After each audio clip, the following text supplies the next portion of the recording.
曾志偉監製兼主演嘅賀歲片呢日舉行記招，志偉率領一眾演員毛舜筠、何韻詩、馮瑞凡、邵音音等會見傳媒。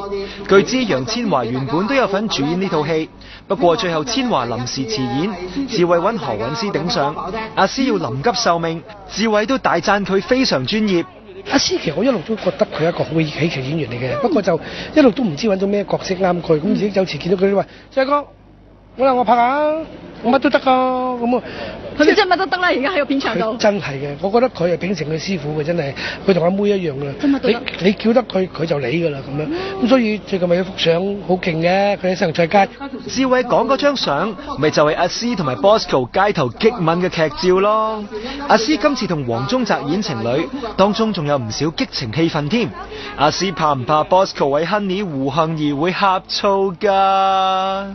要嗰場係我哋第一日，即係第一場拍，阿導演就已經安排我哋要咁樣 set。係啊，點解啲導演硬係咁變態啊？我都唔明白。係啊，係。咁你有冇問過杏兒㗎？咁我諗佢又唔會嬲嘅，應該睇我咁款，即係對佢冇威脅。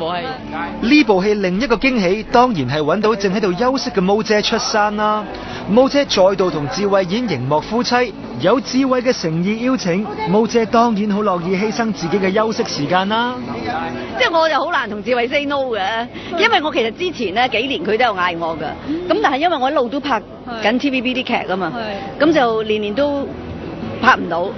咁所以今年佢一叫我，咁我就梗係即刻應承佢啦。我真係好開心同佢即係咁多年裏邊不斷咁飾演兩公婆，即係大家因為好多默契啊。你唔驚定咗型啊？應該揾翻啲靚仔襯你。算啦，幾廿歲定咪定咯。